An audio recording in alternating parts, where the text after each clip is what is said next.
Maithili express की शानदार प्रस्तुति।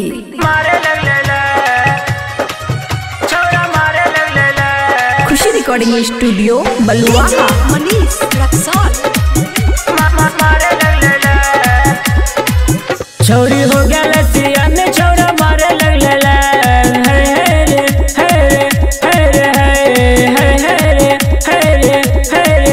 छोरी हो गया लसियन छोरा मारे लगलेला अखिया मिला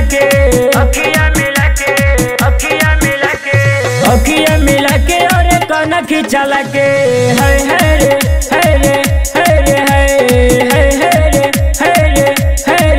छोरी हो गए लसियन छोरा मारे लगलेला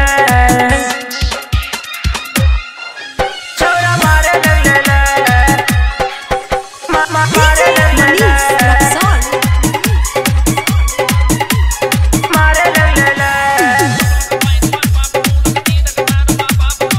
मिक्स बाय ताज तन्हा।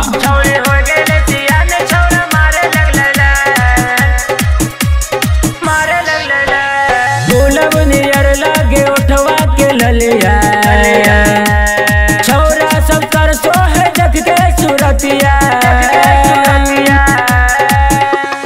गुलाब नियर लागे उठवा के ललिया छोरा सब कर सो है देख के सूरतिया छोरी हंस जब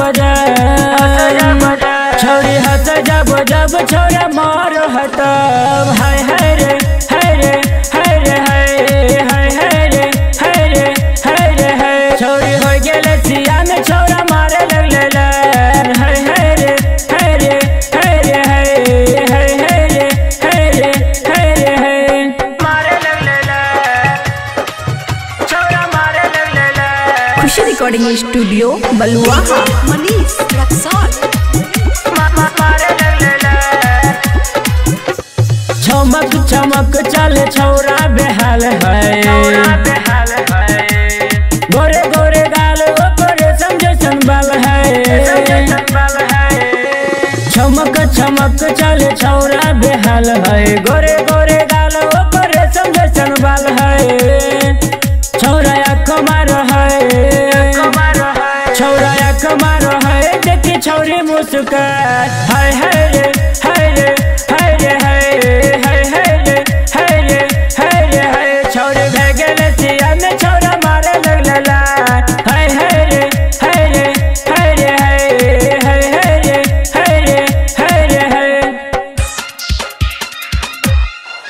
छोरा मारे लगलेला मनीष रक्सौल। मारे लगलेला। खुशी रिकॉर्डिंग स्टूडियो बलुआहा। छोरी हो गए सियान छोरा मारे लगलेला हंसते न एकरा से राइटर पवन हो सब कुछ संभाल लेते गायक संभल हो